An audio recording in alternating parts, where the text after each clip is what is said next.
Welcome back to Rewildology, the podcast that explores conservation, travel, and rewilding the planet. I'm your host, Brooke Mitchell Norman, conservation biologist and adventure traveler. This week, I'm bringing you a special episode. National Salmon Day is Friday, October 8th, and while this day was created to celebrate cooking up this super tasty fish, I view it as the perfect opportunity to talk about Alaska's world famous salmon runs, the fat grizzly bears that gorge upon the fish, and the looming threat that, if approved, would collapse this spectacular phenomenon. Today, I'm speaking with Drew Hamilton, professional bear guide and wildlife photographer. Drew has led bear tours in the Alaskan wilderness for 2 decades. Trust me, if experiencing an on foot bear expedition is on your bucket list, you want to go with this man. Few people understand grizzlies and other potentially dangerous wildlife's behavior better than Drew. And so, when the proposed Pebble Mine at the headwaters of Bristol Bay was fast tracked, Drew jumped into action and became a leading voice against the project. Bristol Bay hosts one of the largest salmon runs left on the planet, and destroying these salmon stocks would cause complete ecological and economic collapse. Drew sat down with me while moving across North America to Churchill, Canada, to lead polar bear expeditions off of the coast of Hudson Bay. I successfully connected with him at a hotel in the Yukon that had just enough Wi Fi to stream our conversation. We chat all about bears, salmon, how the Pebble Mine came to be, and the latest updates from the front lines. While listening to this episode, I recommend checking out Fat Bear Week on Instagram and other social platforms for a hilarious visual of the bears Drew and I chat about. It's truly a sight to behold. Lastly, all of the resources Drew mentions will be available in the show notes at rewildology.com. If you'd like to support the show, share this episode on your social platforms or maybe with a friend or two. Another option is to head on over to the website and snag a piece of Rewildology swag. Proceeds benefit conservation, which is what we're all about here. All right, everyone, on to my conversation with Drew. Drew, thank you so much for taking time during your multi-country travels right now to move to Churchill for the polar bears. Dude, I am so stoked to finally have a chance to sit down with you and talk everything, your history. We'll really get into Pebble Mine. Can't wait to learn from you about that. But before we do, I've always wanted to ask you, what is your story? How in the world did you become the bear guy? Well, it's been a little bit of a process. I don't think it's anything I ever really set out to do. I had been going to university out on the East Coast in Washington D.C. and quickly determined it was not my style, not my speed. And it turns out that Alaska is as far away from Washington D.C. as you can possibly get. And so hopped in a 1988 Jeep Wrangler. This is back in the late 90s. And drove from Washington, D.C. up to Anchorage, Alaska, and then ran out of gas in the middle of the Kenai Peninsula in front of a fishing lodge. Stopped in looking for work. It's Alaska, the summer, everybody's looking for workers.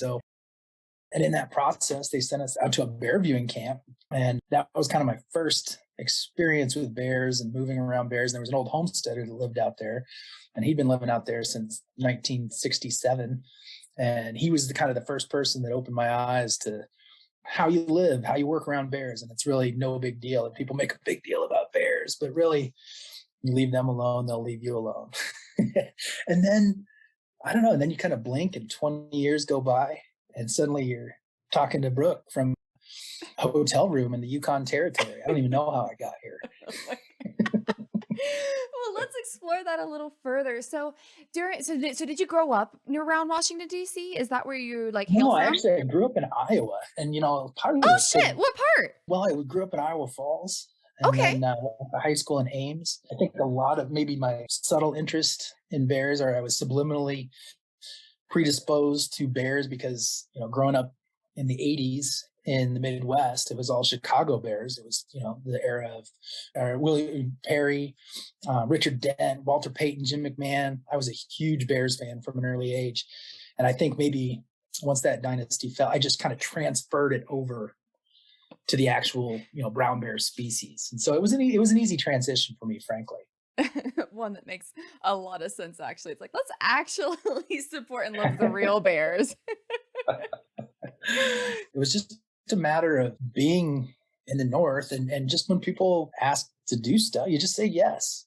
As opportunities don't, I mean, unless it's dangerous, but don't say yes to that. But everything else, think it through and weigh the options. But yeah, if you say yes more, good things will happen. Could not agree more with that. That's for sure. So then what did you end up studying? Did you have like some sort of like wildlife management thing, or what did you decide to study to get out of Iowa?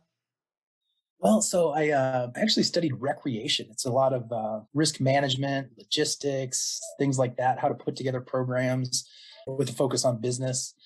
And then I got most of the initial on the ground work with bears, pretty unique skill set to have working for private companies. And then gradually built up enough experience where I got hired on because of this experience with the Alaska Department of Fish and Game, where I worked at the McNeil River State Game Sanctuary, which is the land that protects the largest congregation of brown bears anywhere on Earth. And so we talked a lot about it during the Pebble fight, and which we'll talk more about and get everybody updated.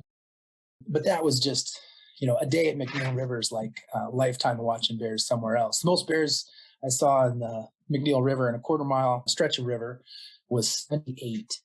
You're out there walking around. You got 78 bears all around you. There are no fences. It's just you and a small group of bear viewers, and you learn real fast.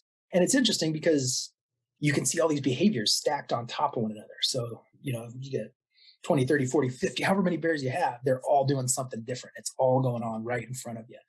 And so it really is a crash course. And anybody that's interested in learning more about bears and watching them, I would suggest putting McNeil River on your bucket list. And it's to go there. It's a lottery system. They only take 10 people a day. It's managed by the Alaska Department of Fish and Game, and it's just great value. You got to pay to play the lottery.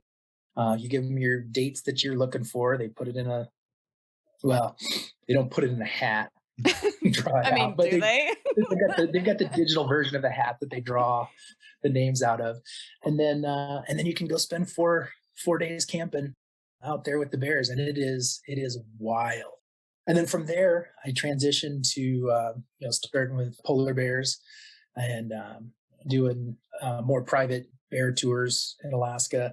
Also, when I was working for Alaska Department of Fish and Game in the winters, you'd always have to come up with other gigs, right? Because you don't want to go into the dens. No. It's dark. You can't even take pictures in there.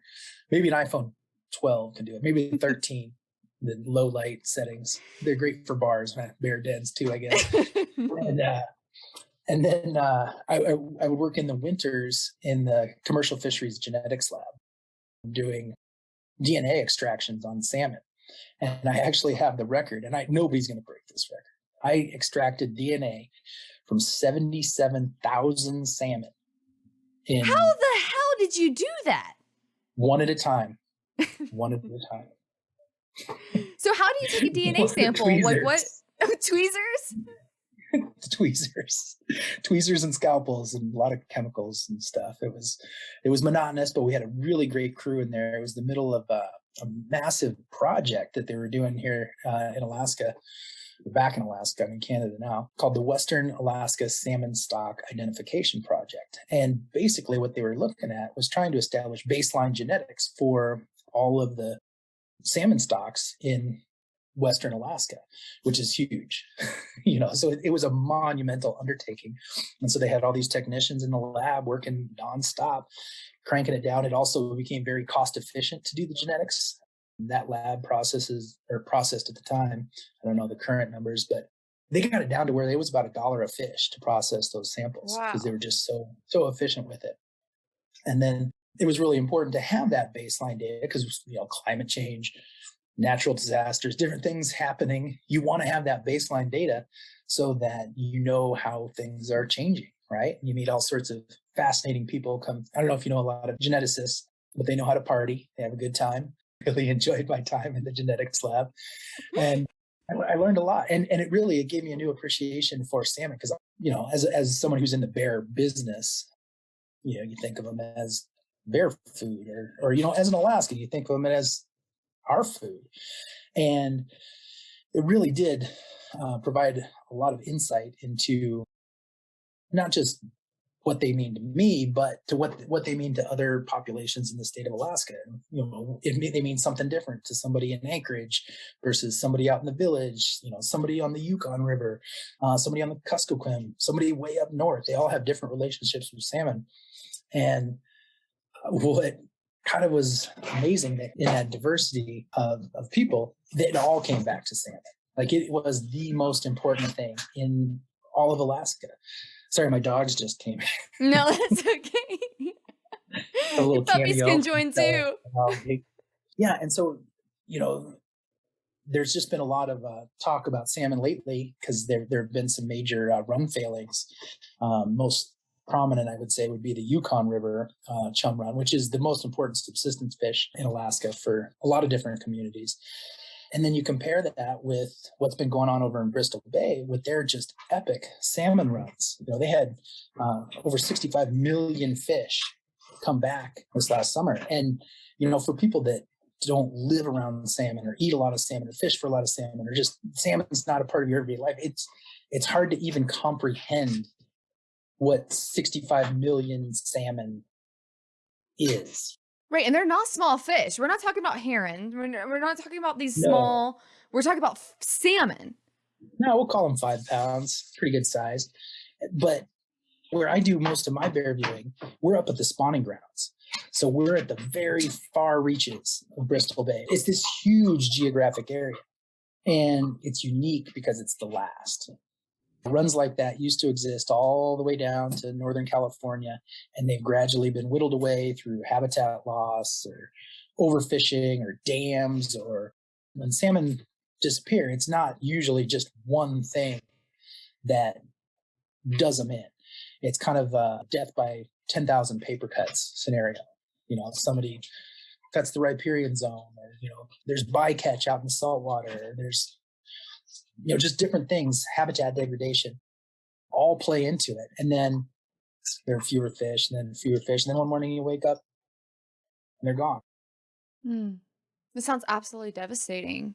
And so, well, how much has it decreased by? I mean, from totals. No, well, like Bristol Bay, it's setting records. Like that's, unprecedented, the number of fish that are coming back these days. Let's hope it keeps up, but, everything is in flux. Like with the failed chum runs they were talking about. There's again, no one culprit. They do think it's likely in the ocean, whatever's happening.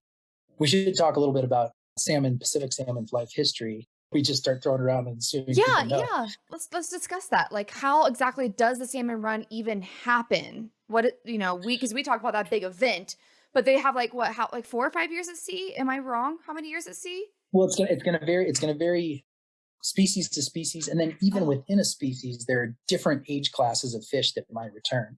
Oh, And so there are 5 species of Pacific salmon that we have in North America, and they're all a little different. They all require different gravel sizes for spawning. They all have different run timings and different kind of temperature needs and things like that.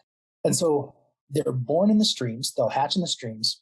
And then depending on the species, some of them, pinks and chums, will go straight out to the saltwater. Sockeye, kings, and silvers will all hang out in the freshwater for a period of time before they go out to the saltwater. They'll go through a process called smolting, where their body will adapt to the saltwater. And then they'll go out. And then this is where they basically act as the conduit between the marine ecosystem and the terrestrial ecosystem. So they go to the saltwater, they gather up nutrients, they gather up energy, nitrogen, and then they return. Mostly they'll return to their natal stream, a stream where they spawn, to then repeat the process. They spawn and then they die. And so that's what I was talking about earlier. When they only get one shot at it, they spawn once and then they die. And so all of those nutrients, all of that energy that, they're in the North Pacific, they're in the Gulf of Alaska, very rich marine ecosystem. You think of the summertime in Alaska, all that photosynthesis going on. So they transport all of that back up into the terrestrial ecosystem to the point where, you can take a sample from any green thing on the coast of Alaska, and you're going to be able to trace that nitrogen back to the salmon. And wow. So the bears kind of function as nature's can opener. Nothing goes to waste. It all gets recycled. It all gets used. It's all feeding something else. Wow. So they're, I mean, that's like a new level of a keystone species. Like, would that habitat even exist if the salmon run crashed? There, Or, there'd be some habitat there, but it wouldn't definitely wouldn't look like it does now.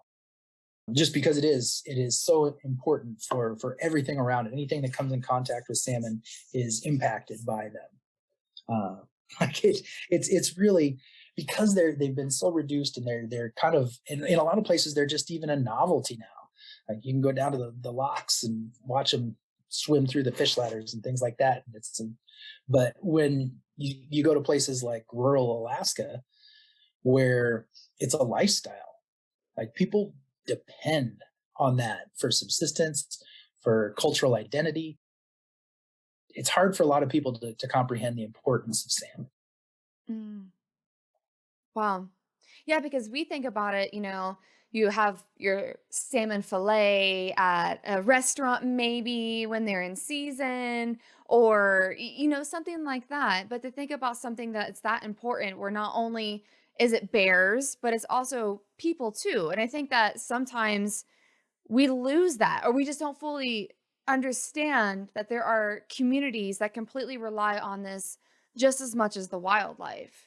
When I was just talking to a buddy about this the other day, like watching a salmon run is one of the great migration. I mean, it is one of the most amazing things you're ever gonna witness. We were talking about it in the context of bears, of course, because so many of my conversations revolve around bears. But even when you're watching bears, there are no bears, and you're still watching the fish as they're pouring in from the ocean and it's just going up into the fresh water. It's powerful. It's symbolic of an intact ecosystem. It's things working as they should. And so any place that has good, strong salmon runs, is a healthy ecosystem to support it. And we're really fortunate that we still have some of these places left. And that's why it's so scary when you think about things like the Pebble Mine, the proposed Pebble Mine that we fought hard for. Time has no meaning during a pandemic, but we were fighting for our lives there against this proposed mine that they wanted to put right at the headwaters of that Bristol Bay sockeye fishery we were just talking about. And if there's one thing that history has showed us, it's that mines and salmon don't mix. They're talking about putting the largest copper mine in the world in this sensitive area. And it's a lot of water out there. It technically would have been a sulfide mine. Just the act of digging a hole out in Bristol Bay exposes things to the atmosphere that it produces basically sulfuric acid. And so they were talking about having a big vat of sulfuric acid being held back by an earthen dam right on a fault line, like right on the, the ring of fire. It was this absurd, scary proposal, and it came so close to getting pushed through. It's not quite resolved. Like we're still technically the permits have been denied by the Army Corps of Engineers, but now we're working towards permanent protections for Bristol Bay through the Environmental Protection Agency's 404C Clean Water Act veto power. Basically, they could veto this project, and so the wheels have just been set in motion. There was a lawsuit that we participated in that is allowing them to pick up left off in the process, because they had started this process before and there was a lawsuit that stopped it. So now we can pick up hopefully right where we left off about 5 years ago and get some permanent protections in place for Bristol Bay, and then we can all rest a little bit easier at night. Yes.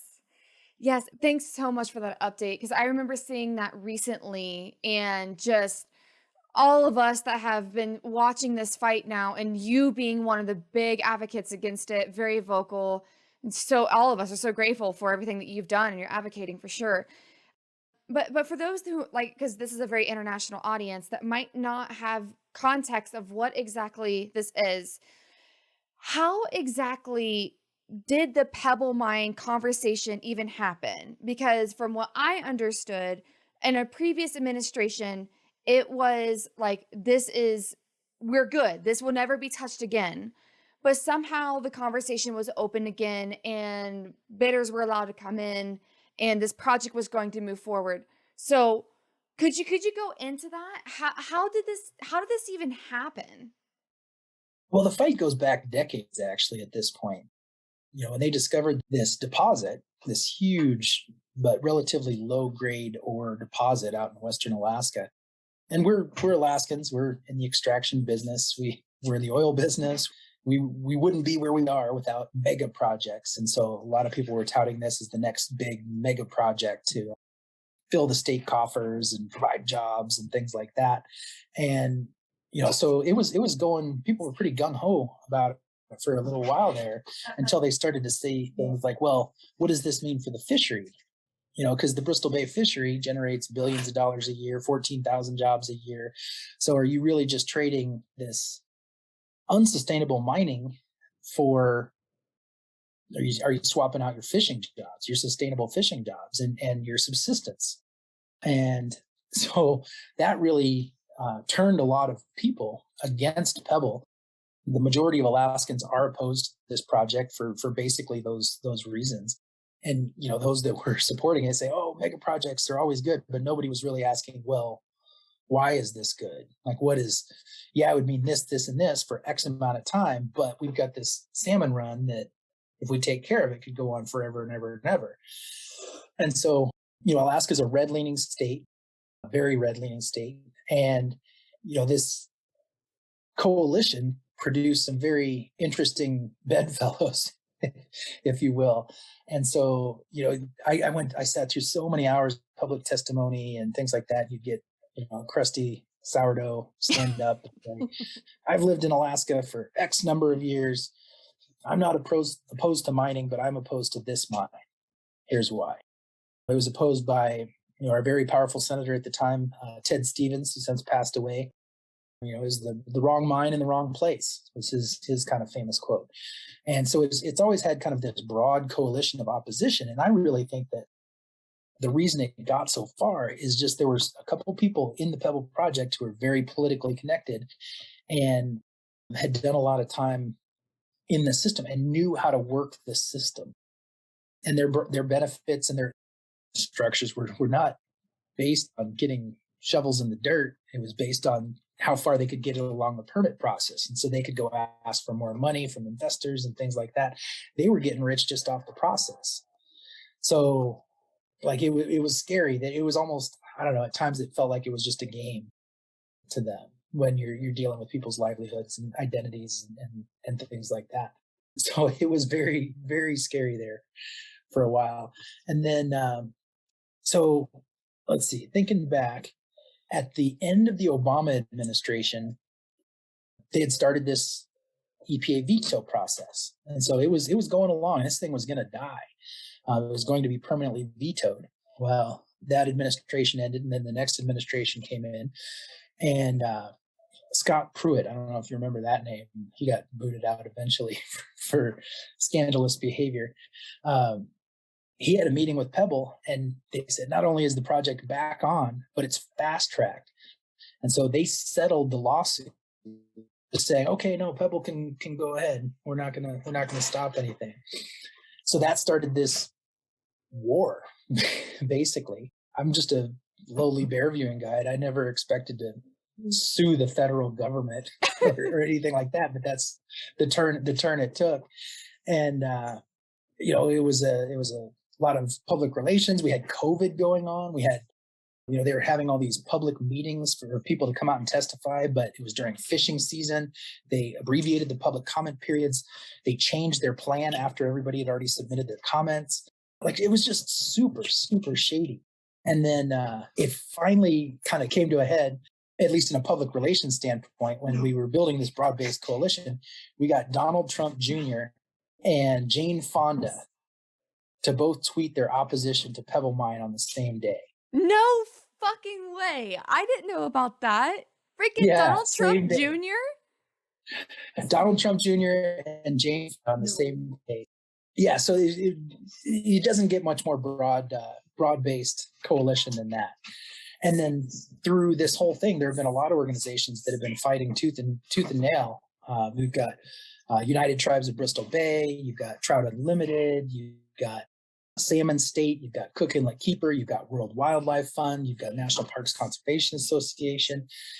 So many different people really just rose up, basically, and it was really eye opening. I mean, because I'd never done anything like this before, and so I've got this little nonprofit called Friends of McNeil River, and we were concerned about what this would potentially do to bear populations, because these bears that we watch at McNeil River, a lot of them go over the mountains. They'll walk 40 miles over to Bristol Bay to eat those 60 million fish that come up. So we try to draw connections with, the interconnectedness between multiple ecosystems in Cook Inlet and Bristol Bay, and how it's just all intertwined. And then saying that, bears that come into these preserved areas, because that's Katmai National Park, which is, these Bristol Bay fish we're talking about, it's perfect timing because this is Fat Bear Week coming up. Like Fat Bear Week is the biggest week of the year for the bears. Well, you know what those bears are eating to get so fat? Bristol Bay salmon. If Pebble Mine went in, like, what's that going to do to the fat bears? Right? People love fat bears. Honestly, like my Instagram right now, there's so much Fat Bear like week prep and just excitement. Yeah. Yeah. So it's wild. It's its own phenomenon. And you look at, the direct benefits of the Bristol Bay fan. They put numbers on, this many jobs, this many dollars. But then there are all these other industries that pop up around it, like the bear viewing industry that relies on those salmon as well. And we're not generating the billions of dollars that the fishery is generating, but we still generate about $40 million a year for South Central Alaska. And about 70% of that money stays in South Central Alaska. That's what, pilots are using to pay their mortgage, feed their kids. It's a very kind of homegrown industry, but it's still important. It's part of our diversified tourist economy here in Alaska. Yeah. Yes. Yeah. Thanks for diving into all of that. And so, how much money was this project supposedly going to bring, and whose pocket was that going to go into? They wouldn't tell us. Normally on a project like this, they'd have to do an economic assessment, and they wouldn't release that. So, literally, every single thing about this was sketch as fuck. Yeah, yeah, yeah. It was just a couple of guys know how to work the system, and then made us jump through all these hoops. Like, it really was truly horrible. Mm. Mm. But it just shows like how you got to be on guard. You always have to be vigilant for things like this, because there's always shady people going to be trying to do shady things, like put a mine in Bristol Bay, things like that. So, but I do have so much hope moving forward here that this veto is going to get done. We can look at other ways to protect Bristol Bay moving forward, so that it is something that can be sustained and celebrated and, frankly, profited from for generations. People have been using these fish for thousands and thousands of years. Let's keep it for another 1,000. Yeah, absolutely. And so, if anyone on here is listening and they're like, "Oh my god, how can this be a thing? How can I show my support?" What can they do? Should they get a hold of Friends of McNeil River or So what I would recommend right now, and there are going to be strategic times when specific actions are needed. And so there are any number of organizations. You could go to defendbristolbay.com. You could go to United Tribes of Bristol Bay, follow them on social media, sign up for their email newsletters, things like that. And they will let you know the appropriate times for the next public comment period that could potentially happen. They're still kind of hashing out what still needs to be done and where they can pick up what they've already done. Are they going to need to redo assessments and things like that? But just stay tuned at this point, because there will be a time in the not too distant future where we're going to need to make our voices heard again. And it'll take a little bit from everybody to get the job done. Yeah, completely agree. And I would love to ask this question, since you are so entrenched in this field too. Where do you see sustainable tourism in all of this? Well, like I mentioned before, like it is part of a diversified tourist economy. You can't just have one thing. You got to spread it around a little bit. just to make it more resilient against things like pandemics. uh, so even if even if you miss out on a year of bear viewing, you're still making money from Bristol Bay. Still had the fishery, things like that. Like it's, I think, an important part, but it's still just a part. You have to take all the stakeholders into consideration. You have to look at the different ways you can figure out how to manage a resource like a salmon run sustainably. And it's one piece of the puzzle, but it's still a very important tool in conservation. It's not the end all be all, but it gets shit done. Yeah. It's hard to fight dollars. That is one of the reasons why, I shifted my career and I decided to go in conservation, sustainable travel because it's like it puts a value dollar on alive and thriving ecosystems and wildlife. Like exact dollars. And you can't fight money. I mean, look at Bristol Bay. That's the reason why it's coming in. It's because it's a dollar. It was a quick buck that some who knows sketchy person was wanting to make to completely crush an entire industry, an entire ecosystem, entire natural area to extract something that I'm sure would put a lot of money in their pocket. But that's a one-time paycheck versus the years and years and years and years and years and years as fishery and the tourism and everything else that's dependent on the salmon would bring in. Well, they were so disingenuous about it. They were saying, "Oh, this will fill the state coffers and things like that." Well, the state of Alaska doesn't have a tax structure that captures mining revenue. Like, no, it Oh, wouldn't. Like, it would literally do nothing. Like, it'd be some jobs for a few people. Like, if but on a state level, it's not bettering the whole of Alaska by putting it in. And that was one of their major talking points. It's like, "Oh, this is going to be good for Alaska." No, no, it's not. so they were just hoping to get people who don't understand like tax laws or anyone else who might not be in Alaska to support them because they're like, this is actually going to help Alaska. Listen. And how many people know tax laws, especially in another state? Right. Well, and it's all about those keywords. Oh, jobs. Oh, this. Oh, that. Oh, jobs.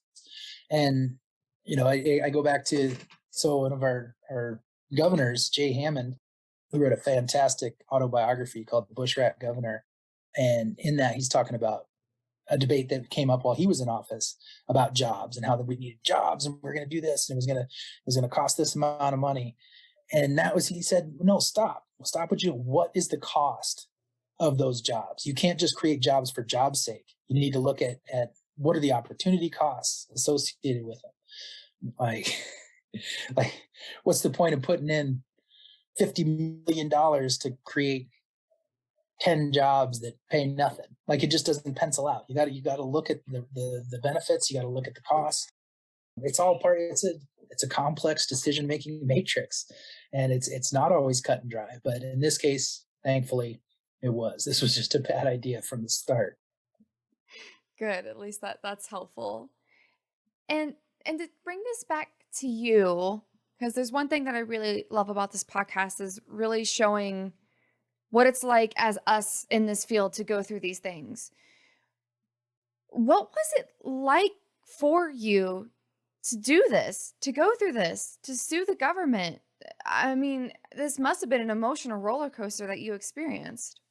I mean, it really did feel like we were fighting for our lives there for a while, just because it was so poorly thought out and just such a shady deal, basically, that you really felt like the rug was getting pulled right out from under your feet and there was nothing you could do about it. You could yell and scream all you want. There are a lot of passionate people in this. It was scary. It was depressing. It was, I mean, really going from just I mentioned I'd never done anything like this before, and having to get up to speed on the politics of coalitions and things like that, and what moving pieces go where. To ultimately be, well, hopefully we'll be victorious once we get these permanent protections in place. then we'll rest a little bit easier. But it was scary and yet uplifting at the same time because you were seeing all this support coming from people around the world. And the people that I met in Alaska through this process were amazing. I mean, lifelong friends were formed through this. And a lot of people that I really, truly admire who'd been doing this for decades at this point. And they just had so much to teach and so much to offer. And hopefully we'll be able to learn from that and win the next one too. That's awesome. And if somebody listening is going through something similar, let's say that they might be, I mean, international or in the US, and there's something going on that they truly disagree with, what advice would you have for them having gone through what you did?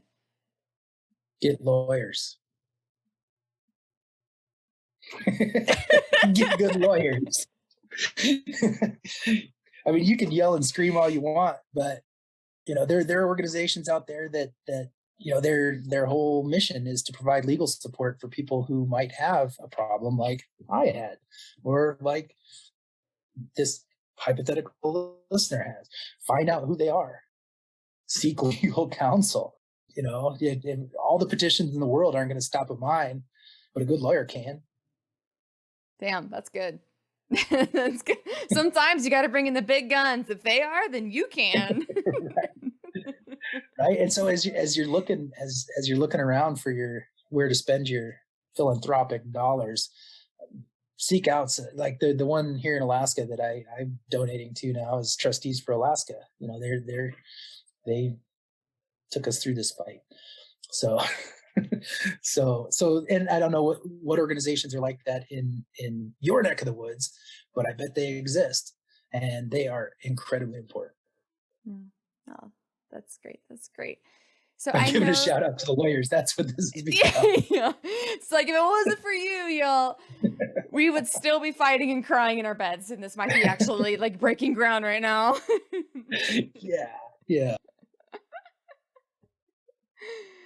Awesome. So this was Drew. Thank you so much for teaching all of us about this and this huge issue and everything that's going on. And again, I don't want anyone to miss that you are an amazing wildlife photographer. You are literally the bear guide. Like, you are an amazing wildlife guide as well. So if somebody wants to get a hold of you, or maybe even come meet you out in the wild to see bears, what is the best way for someone to go about that? If they track me down on Instagram, Drew HH on Instagram is probably the easiest way these days. Facebook got a little too convoluted. Email, I haven't checked that in a while. If you can track me down on Instagram, I'll get back to you in a few days. Especially now as you're literally moving across North America. I don't even know where I am right now. I'm in Beaver Creek. I know that, right?